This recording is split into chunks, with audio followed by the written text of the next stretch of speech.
Hi, I'm Patty Dreier, Portage County Executive, and welcome to Portage County Matters. This is a show that highlights what's going on in Portage County, and each month I've got a guest to join me after a few moments of some news. And today I'm really excited. The guest on Portage County Matters today is Erin Yudchitz. She's our Program Director for the Central Wisconsin Resiliency Project. It's our AmeriCorps project headquartered at Jackson School, so I'm really looking forward to that. I've got, say, about five updates for you. About the census, let's start with that. Portage County's population census was done when everybody else's was done, and it's our 2010 numbers now are in, finally. And the population of our county is 70,019 people, and that's an increase of 4.2% over the census time period of 2000 to 2010. So we grew.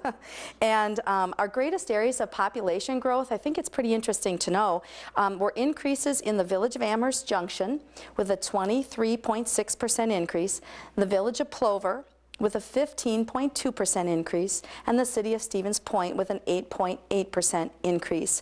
We had, in general, our urban areas here in Portage County grew more, and our rural areas declined in their population.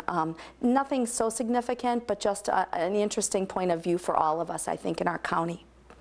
Redistricting. I wanted to update you in a very general way that in case you hadn't heard, that commencing with the 2012 election in Portage County, the County Board of Supervisors decided to decrease the size of the county board from 29 to 25 members, and this decision was made through a resolution that was adopted at our December 2010 county board meeting. Wisconsin statutes require that we redistrict following that 10-year census, and so our county board felt that this was an opportunity to reduce their size. It was a decision that they explained was made because in past election cycles there were issues when no official candidates stepped forward from certain supervisory districts. So I'm just encouraging you to watch for more information, to look and listen for it, and to become involved in the hearing process that is part of its natural cycle here as we move through the redistricting process in Portage County. And our county website will be a place to find out some more information too. Most of us are familiar with the fact that there was a spring flood here in April in our county, and I had declared a disaster. I had issued a disaster declaration, it's called, and it's really a strong word, but it's basically a document that helps us go on the record about the needs related to flooding conditions that's sent to the state. And we were advised by state emergency management officials to do so, to file that declaration in the event that the state of Wisconsin chose to combine the tornado and the flooding events together that we experienced in April into one disaster declaration for the state. Turns out, though, the state of Wisconsin ended up splitting the tornado and the flood events apart, and they filed declarations for the tornadoes but not the floods. And so what this means is that Portage County municipalities, those that experienced road damages and culvert damages, will not have any state or federal assistance to be able to help in repairing those conditions. I'll give you an example. In Portage County during the April flooding event, the spring flooding event, we had 17 roads in 7 municipalities that were affected by the flood at an estimated $375,000 of damage to our road systems in the county. The county government incurred no additional expenses. It's part of our normal workday to take care of those kinds of things. But municipalities like Linwood, for example, certainly had more significant costs. So did the town of Pine Grove and some others. It's very unfortunate when we're trying to access some funding assistance for municipalities, but in this particular case, we weren't able to assist municipalities in getting extra financial assistance to take care of these issues. On Farm Technology Days, a different subject matter, I did a presentation along with some others down in Madison on April 13th. We presented to the Wisconsin Farm Technology Days Incorporated Board of Directors. When I talk about we, it included County Board Supervisors, Bud Flood, Dale O'Brien, and then also Ken Schrader, our UW Extension Ag Agent, and Melissa Sabel from our Convention and Visitor Bureau here in the Stevens Point area. And so when we went down, we went to pitch our case to ask for the opportunity for the 2014 Farm Technology Days event to come to Portage County. And we were selected, so it'll be 32 years since Farm Technology Days has taken place in Portage County. It used to be known as Farm Progress Days. Perhaps you know it by that name. The Farm Technology Days event is the largest agricultural event in the state of Wisconsin and one of the largest in the whole country. So it's a really exciting event that brings up to $1 million of extra business to our community, as 60 or so thousand people usually attend the event. Just a couple of fast facts related to our agricultural story here in Portage County that made part of our pitch to Madison and helped us win this opportunity for this event to come to us in 2014 in July. The story is that 23% of Portage County's workforce is employed in agriculture or agriculture-related jobs. That's about 10,000 people. That 31% of our county's economic activity, $1.26 billion, is generated by agriculture in Portage County. That we have over 1,000 farms in our county, I didn't know that, and 281,600 acres of land that are owned and operated by Portage County farmers. That's 55% of our land in this county, over half. Isn't that fantastic? I just love that fact. Portage County is the leading Wisconsin county in production of potatoes and processed snap peas and sweet corn, and we're second in green pea production. That we have over 13,000 cows that produce over 27 million gallons of milk each year. And in our county, just one of the fun facts is that there are over 5,000 hogs and pigs in Portage County.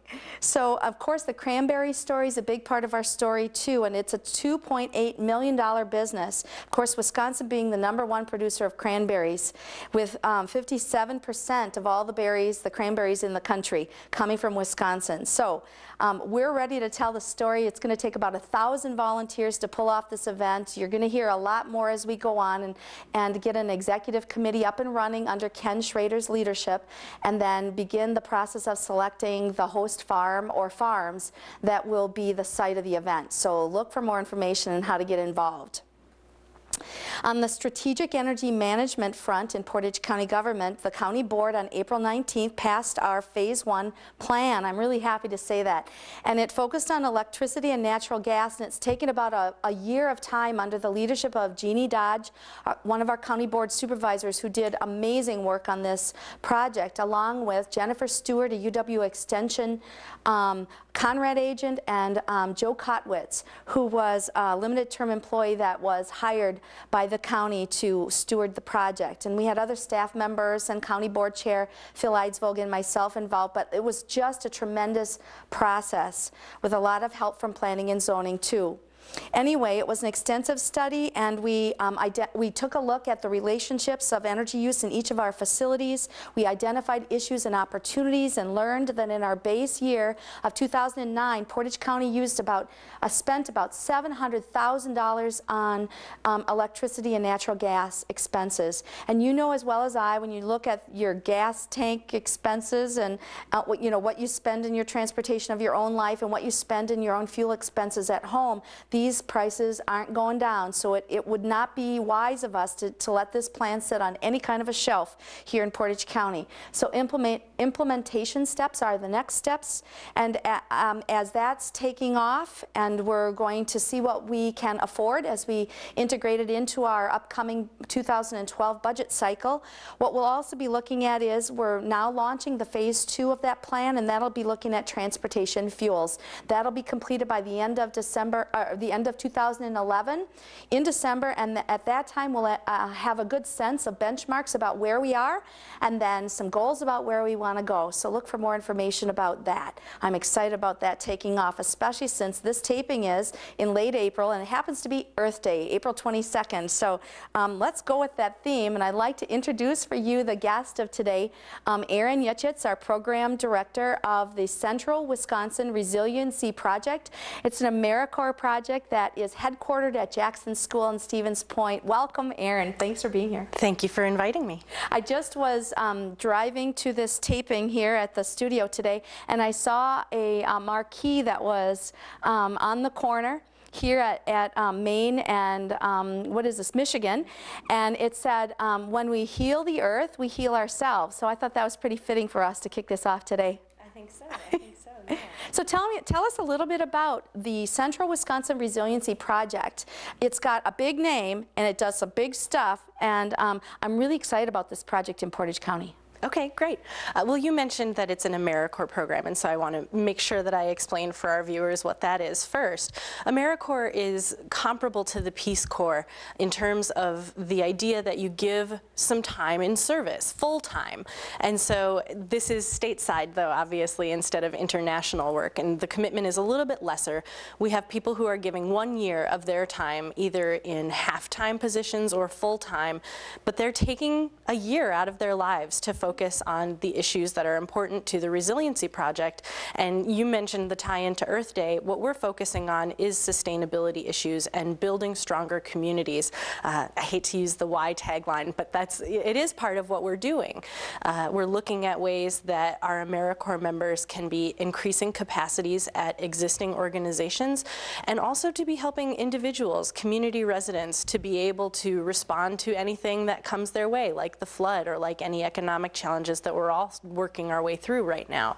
So, all right, so resiliency, the key word here. Yes. Tell me, a little bit more. When you think about resiliency, what do you think about? I think about durability. And so you can look in a dictionary and find the exact definition. It is the notion that you can bounce back. And I think it is a durable system that is able to handle any challenges that come its way. And so for us, the idea is building up the food system. How do we do that so that communities are able to take care of themselves? How do we build individual skills so that as fuel prices increase and food prices increase as a result of that, people still have the ability to take care of themselves in the most basic way. We look at energy and how homes can be better insulated, can be more efficient in their use of energy. And on Earth Day, of course, you want to celebrate what it means to be a good steward of the earth, but the bottom line is the bottom line. There are financial impacts here, and so I think that's what our mission is to really get the word out about what individuals, what neighborhoods, what families, what organizations can do to make sure that they are taking the best care of themselves financially and of the environment that surrounds them. One of the things that I often think about is, like, if the more that we can help families be healthier and stronger on their own, then the less they're going to need public assistance, like those assistance programs that we offer through Health and Human Services, and then the taxpayers, foot that bill. Right. So, when I'm thinking about this, I'm thinking about funding. Why don't you tell us a little bit more about how this program, the Portage County Peace Corps, if you want to think about it as the for the Central Wisconsin Resiliency Project, is funded? Well, because we are an AmeriCorps program, a great portion of our funding comes through the federal budget. It's sort of a trickle down. It comes through the state, but ultimately the Corporation for National and Community Service is a department of the federal government. And so they organize various service programs around the nation, and in order for us to have the ability to offer this as an AmeriCorps program, not just any community agency that wants to address these issues, we had to apply through them to say, this is the kind of meaningful service that our participants will engage in, this is how they'll engage community members, and to really demonstrate why this is a worthwhile investment from the federal level.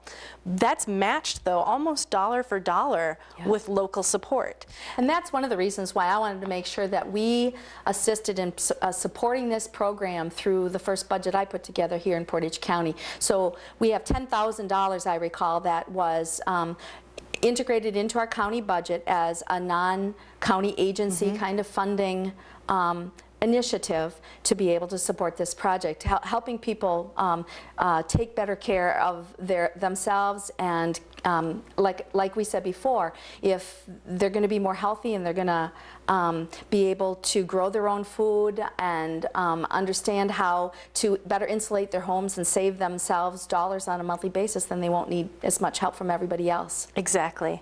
And we're really grateful for the support that we had from the county budget.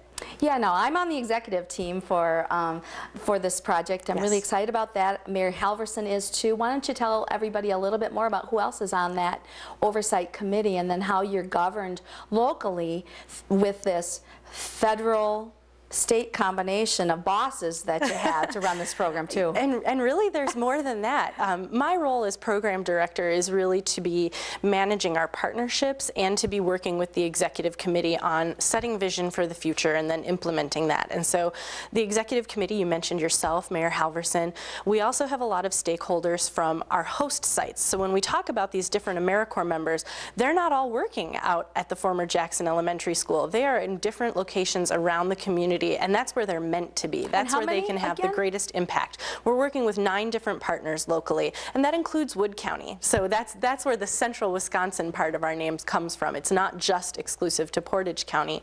Erin, excuse me, just how many members are there again? Oh, yeah, sorry, nine host sites. And then in the year we will have 28. We're just bringing on some seasonal members, but we have 16 full and half-time members right now. So these are people who are in the Corps, really, who are out there in the community with all these partner agencies, with all these layers of oversight. And wisdom, right? And wisdom and support. Lead the way for that vision. Yes, and so we have members on the executive committee from those host sites, figuring that if they're going to host an AmeriCorps member, they have a really strong stake in what happens with this program long term.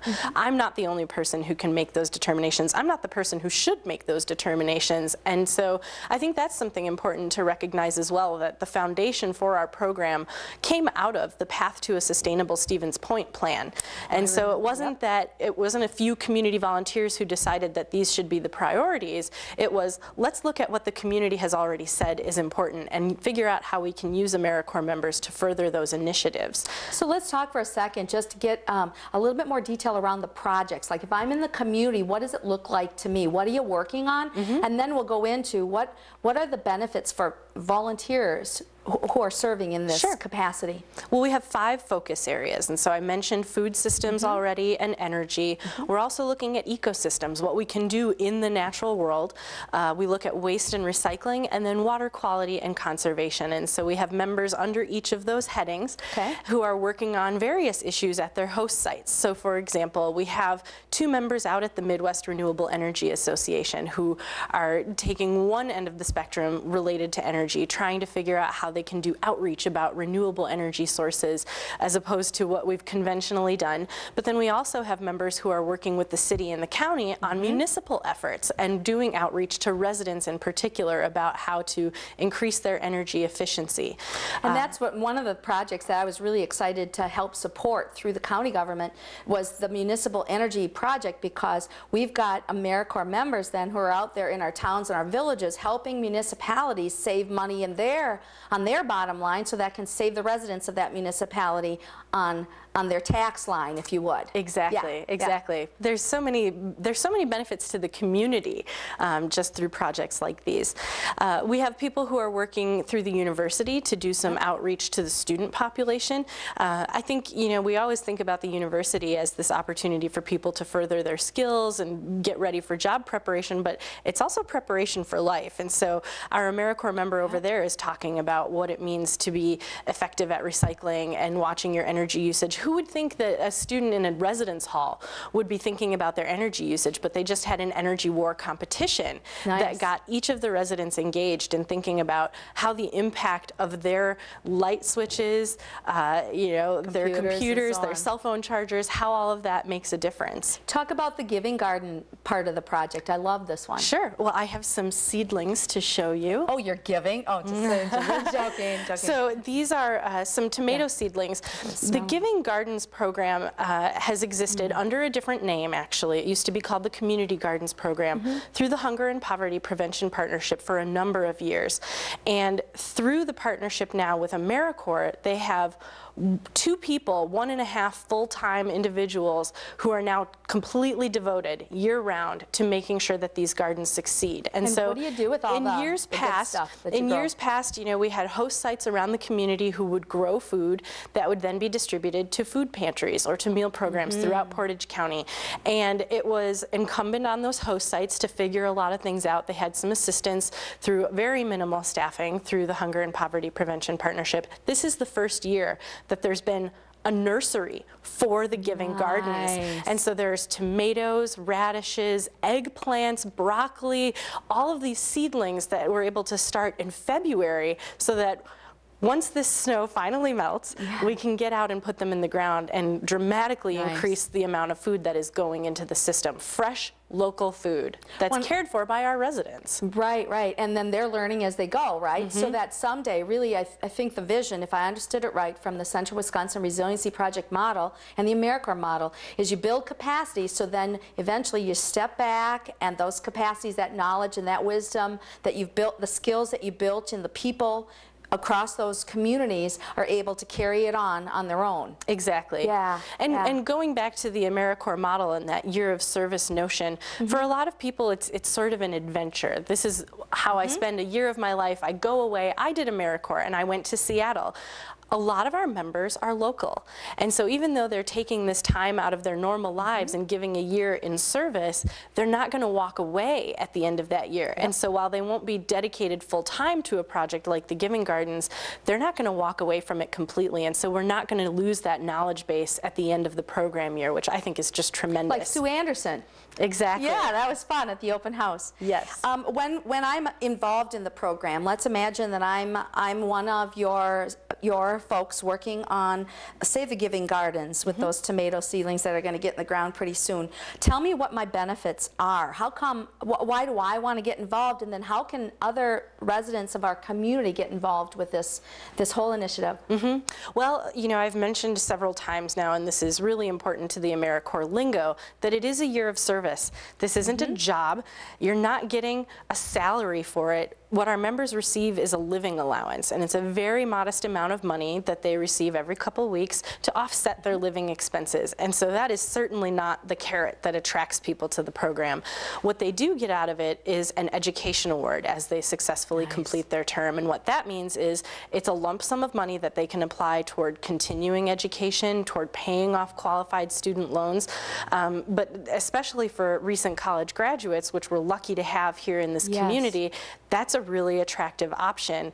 And of course they do come to this because they care about the community and care about making a difference. But with positions like ours that are so technically focused, they're able to use the skills that they learned in school or in previous work experiences and apply those in a whole new way. So it really is a resume builder too, even if the money isn't the big draw.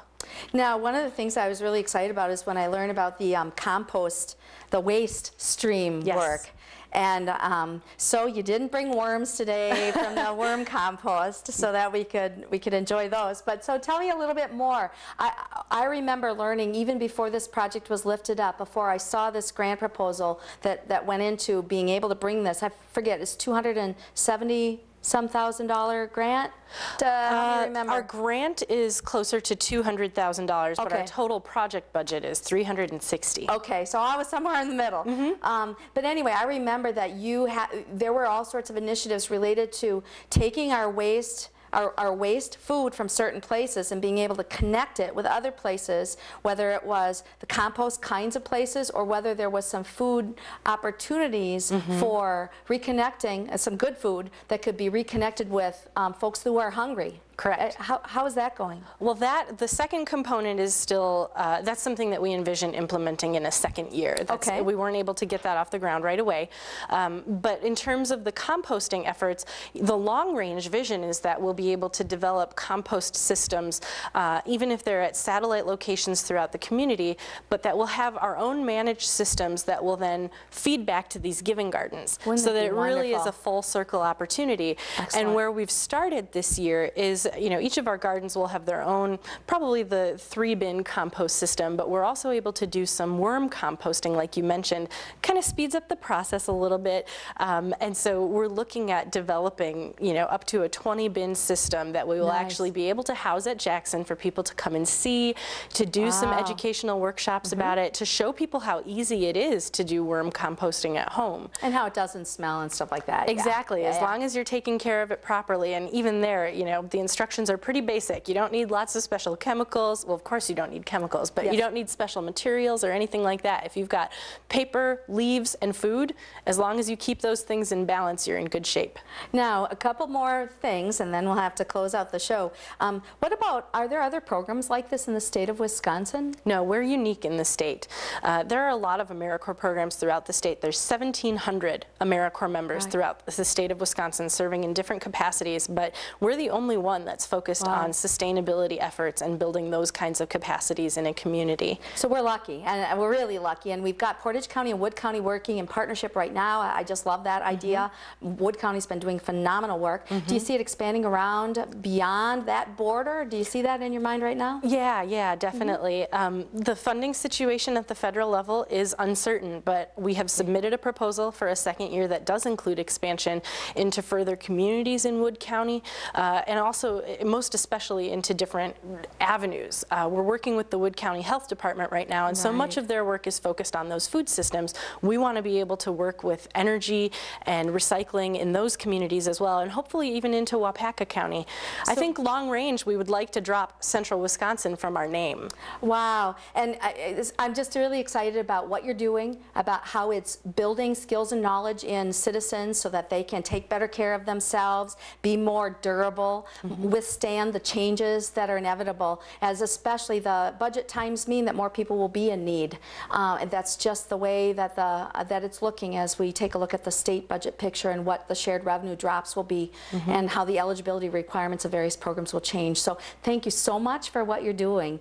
And I'm just looking forward to staying connected for sure. Absolutely, and people can check out our website. I'm thinking it's going to be appearing across the screen. Yeah, this is your logo, right? Our logo. I want to give credit to the university students who helped design that. All of our graphic design materials came from a university class. So it's being lifted up just like the tomato plants are being lifted up from the community and from the energy here to be able to give on the next round here. Absolutely, and so we hope to involve even more people. Thank you, thank you. And next month for the Portage County Matters guest, it's going to be David Rademacher. He's our new director of the Portage County Healthcare Center, and May is National Nursing Home Month. It's always centered around Mother's Day, which is something I just learned recently, and I think that's a great tie-in. So we'll go ahead and we'll tape that around the Mother's Day time frame so that you'll be able to watch it in June. Thank you so very much for joining us. I hope that what you've learned here today with the Central Wisconsin Resiliency Project is that it'll matter to you and that it matters to Portage County. Thank you.